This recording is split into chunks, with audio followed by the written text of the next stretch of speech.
Hello guys, it's Muzzy here, and today I'm bringing you a deck profile of a deck that recently got 4th place at the 5-dimensional online tournament. The player who took this deck to 4th place is known as Gaylord on Discord or Duel player on Duel. So I weren't too aware of this deck at the start of the format, but after testing on Duel rated with Moth, I came across this deck and had me quite intrigued. This deck was one of the only decks to put up a fight against Moth. The reason for this is because it's quite an aggressive deck, and against a deck like Moth that's built in a combo-ish way, it puts Moth on a clock. It either has to Parasite early on without all its pieces, or forward to the aggression of this deck. If it does Parasite you and fails to beat you in that turn, then you can swing the board and try and finish them off. And if you fail to finish them off, then once play goes back to them, because you tributed their Moth, they've lost a lot of their aggression, so they can no longer out aggro you. So then they have to search for another way to beat you through like burn damage. So when I was looking into this deck, I came across Lucas, and he was one of the players who came up with this deck idea. At the time, he was in the tournament, so I held back on analysing this deck because I didn't want to affect the tournament in any way.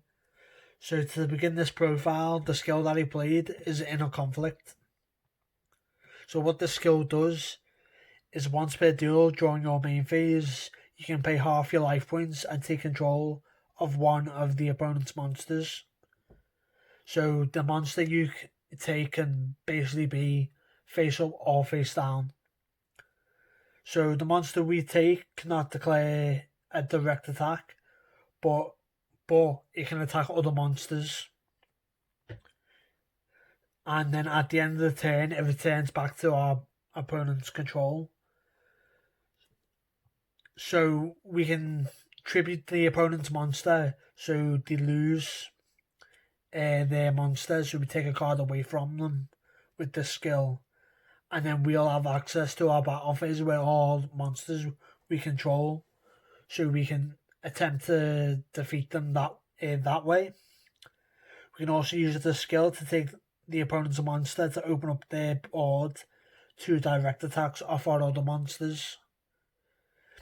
And then the last one is we can use our skill if the opponent has 2 monsters with the same attack, and we can take one of them to crash into the other and use it as like a big removal card. So for the monsters it plays triple Gear 3 the Iron Knight. So this is a level 4 Earth Warrior with 1800 attack and 16 defense. The reason why it plays this card is because of its effect. And its effect is that if it's equipped with an equipped card, it destroys the equipped card. So this card is unable to be equipped with Parasite, so then they can't tribute it off because it destroys the equip. But that can also be a downside because they can use Parasite from their hand to equip the Gaylord. The Gaylord destroys the Parasite, and then the Parasite triggers summoning a Moth from hand. But if we have an answer to that, which our deck does, then we just had a big swing against our opponent. We just trade them like one of our cards against 2 of theirs, and we still have our battle phase. So the next card we play is Triple Command Knight. So this is level 4 Fire Warrior with 12 and 19 defense. Its effect is that it gives all warriors 400 attack, and if we control another monster while we control Command Knight, they have to attack the other monsters first. So if we control Gearfried and Command Knight, the Gearfried is 22 attack, so they have to hit over Gearfried first to get to the Command Knight, which is quite hard to do. And then if we manage to get double Command Knight on the field, they can't attack any of our Command Knights. So this is quite an offensive card, being 16, and it can be a very good defensive card, being 19 defense. We can just set it face down, and we can be kind of certain that's going to be. It's like there's only 2 monsters that get through its defense. That's Blade Knight and Gaia, the Fierce Knight. But we all know if our opponent's playing Gaia, if we see a Yugi skill. So if they're not playing Yugi, there's only one monster that gets through its defense. So the next monster he plays is Double Charging Guy, the Fierce Knight. So he's light, level 7, 23, 21, but his effect is that we can normal summon him without tribute, but his attack becomes 1900. So we mostly use him as just like basically a level 4 1900 beat stick, but he can be used with our skill to tribute. If one of our monsters has a nightmare wheel on it, we can use our skill to take the opponent's monster, and we can double tribute, getting rid of the monster with the nightmare wheel and their monster to summon this. So our skill can be used to get rid of like nightmare wheels with this card. There's not much really to explain about Gaia. Next tribute is Garp the Divine Soldier. So he's level 6 Dark Fiend with 22 2k. His effect is that when he's summoned, all monsters get flipped up to face-up attack position, or get switched to face-up attack position, and he doesn't activate flip effects. So we can summon him, and regardless, even if they floodgate this face down, their monsters will flip to attack position, because this is a continuous effect, so it doesn't activate. So it'll just happen once it hits the board. It can also flip our floodgated monsters face up into attack position if we wanted to do it that way. The second effect states that monsters can't be switched battle positions. So this basically means that we can't manually change them. They can still be changed through card effects. And the last effect is we can reveal fiends in our hand to our opponent to gain 300 attack for the turn. So we can pump them up a bit higher if we have another fiend in hand.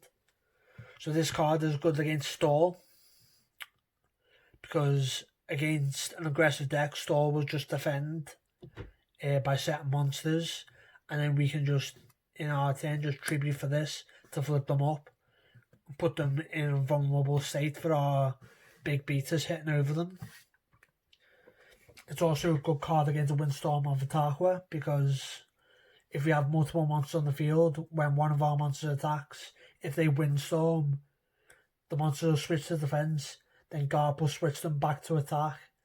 We'll lose the attack off the attacking one, but the rest of our monsters will be able to attack. So it plays through Windstorm that way. That's it for Garp.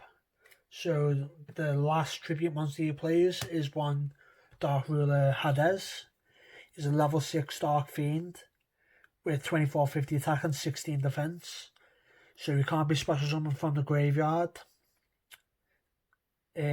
Also, he negates the effects of monsters destroyed by battle with fiend monsters. So this will negate like flip effects, and it will negate cards like Recruiter, Dynapon, Gokapon, and stuff like that. One thing it doesn't negate though, as of me recording, is Zoma. So the ruling for it is because when it goes to the graveyard, it's no longer a monster. Its effect won't be negated. So this is one of the cards I kind of disagree with Lucas playing. So he could have possibly played another Garp, or you could play maybe a Dark Red Enchanter. So Dark Red Enchanter would be like 2300. So we use our skill, we tribute for 2300. So we can go for game for that. But if we don't want to go for game, we can just remove the spell counters off it to take a card from our opponent's hand. So it kind of becomes like a Thestalos. So if I was playing the deck, maybe I'd probably change it for Dark Red Enchanter. So for the spells, he played triple Offerings to the Doomed. So this destroys a face-up monster on the field, but we lose our next draw phase. So this is a sort of a defense, so we can set it. If they want to go have a bigger monster against our monsters, we can just Offerings it away. And by losing the draw phase, it won't affect us that much if we keep our monster on the board and just keep on going aggro against the opponent.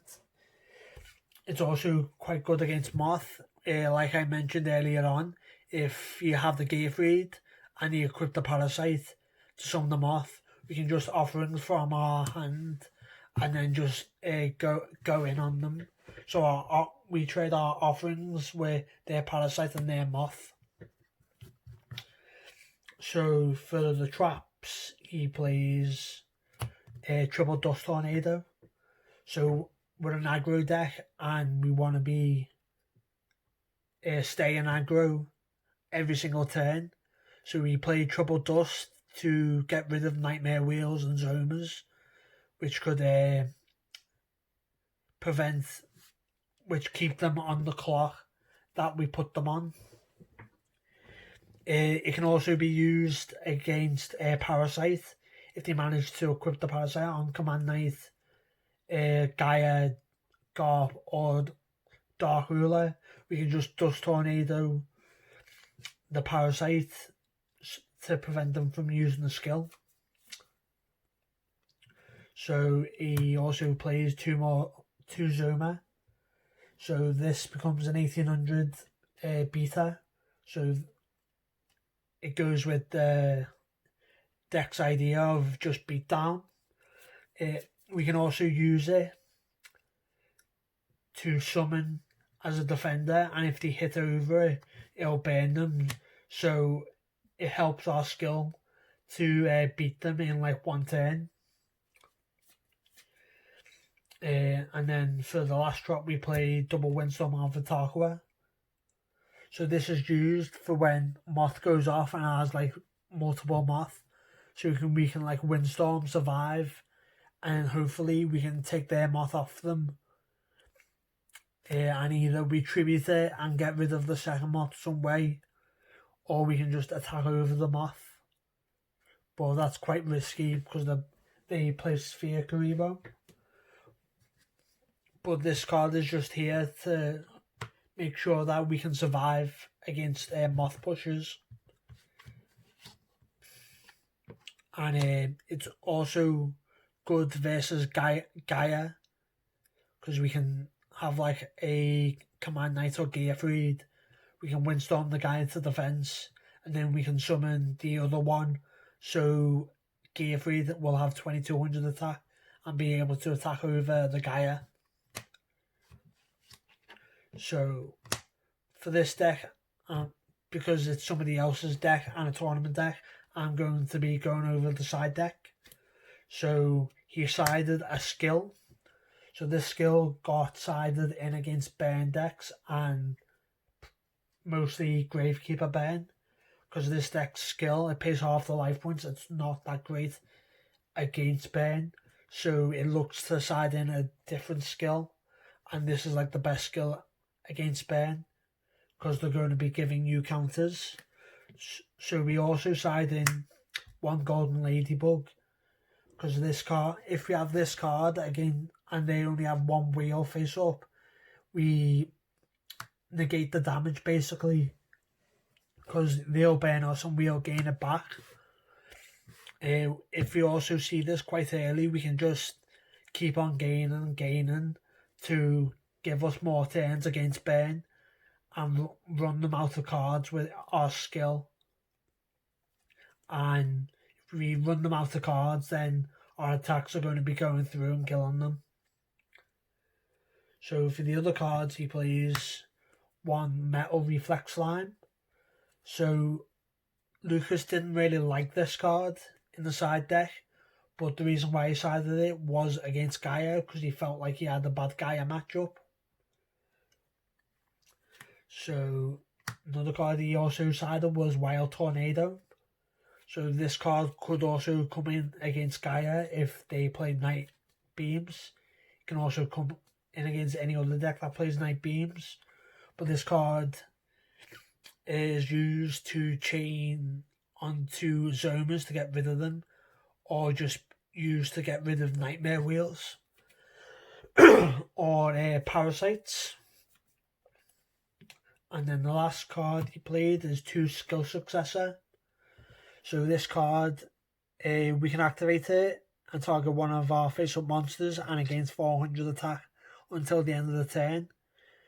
And then during our turn, except for the turn it's sent to the graveyard, we can banish this card from our graveyard, target a monster and against 800 attack until the end of the turn. So this card got sided in against like decks that had like maybe bigger monsters or monsters of equal attack value.